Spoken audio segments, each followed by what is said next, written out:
Unraveling Love's Deception.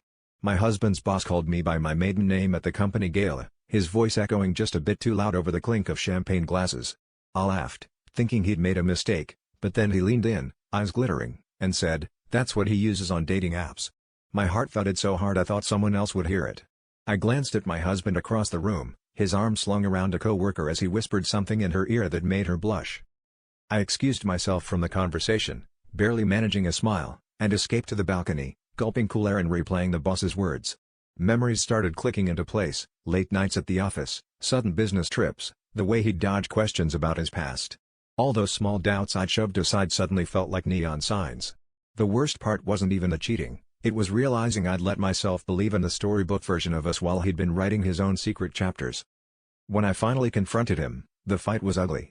He denied everything until I mentioned his boss, then his face drained of color. He swore it was all just a joke, a misunderstanding, but there was a tremor in his voice I'd never heard before.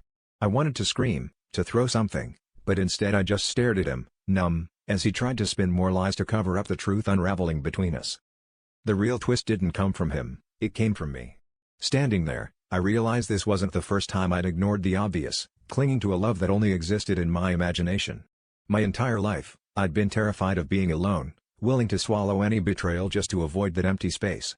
I walked out that night, not just on him, but on every lie I'd told myself, the shock settling in as a strange kind of freedom.